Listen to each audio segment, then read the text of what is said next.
मन की बात कार्यक्रम में प्रधानमंत्री नरेंद्र मोदी मयूरभंज में हाथ तैयारी सांताली साड़ी को बेस प्रशंसा करथिले। विशेषकर मयूरभंज में आदिवासी मानकर विभिन्न प्रकार सांताली साड़ी एवं आदृत होइथिबा बेले बुणाकार मानकु शतमुख प्रशंसा करथिले। जहां नहीं बुणाकार माने मोदी प्रशंसा को नहीं बेस खुशी प्रकट करथिले। तेबे मयूरभंज जिले में मयूरभंज साड़ी सांताली साड़ी झुटी साड़ी चेक सांताली साड़ी ब्लाउज गामुछा और काछा तैयारी करने 50 जन ऊर्ध्व महिला बुणाकार स्वावलंबी तेज आम आसी पहुंचीचु उदला ब्लॉक चुड़ियापोसी गाँव में मौनध्वनि फाउंडेशन से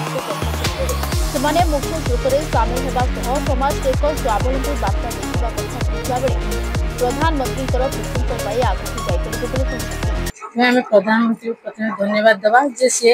आम बुना विषय से जानी पारे कि आम बुणीचे बोली सी माने जानिकी समस्त को खबर दे पारे तो से आम आगे प्रथम मौनध्वनि को धन्यवाद देवा। बिंदु मैडम जे बांग्लोर आसिकी से आमको माने काम सहयोग कर जहाँफल कि आज प्रधानमंत्री समस्त को कही पार्टी जे आम मयूरभंज बुणाकार माँ मैंने अच्छा आम तो बहुत खुशी जे प्रधानमंत्री आम मान को उत्साह देकी कही पार्टी आम बुणा बुणी को आग को बढ़े पार भल शाढ़ी बुणी पार सातार शाढ़ी बुणी पार। मो ना गौरीशंकर पुष्टि मौनध्वनि फाउंडेशन बुणा केन्द्र चुड़ियापोसी सेंटर रे मु इंचार्ज। हाँ मुझे भी जनइली मन की बात रे प्रधानमंत्री सांताली शाढ़ी बहुत प्रशंसा करते शुणी बहुत खुशी और उत्साहित आगु आहरी भल करने चाहते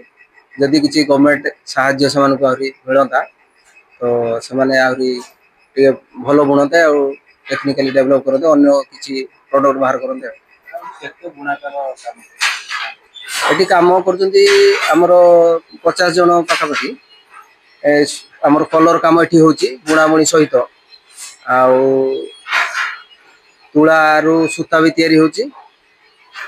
आमर 17-18टा सेंटर अच्छी सबूर माने मेन ये सेंटर आमर स्टोर अच्छी स्टोर सब जिन जाऊँगी सब सेंटर को।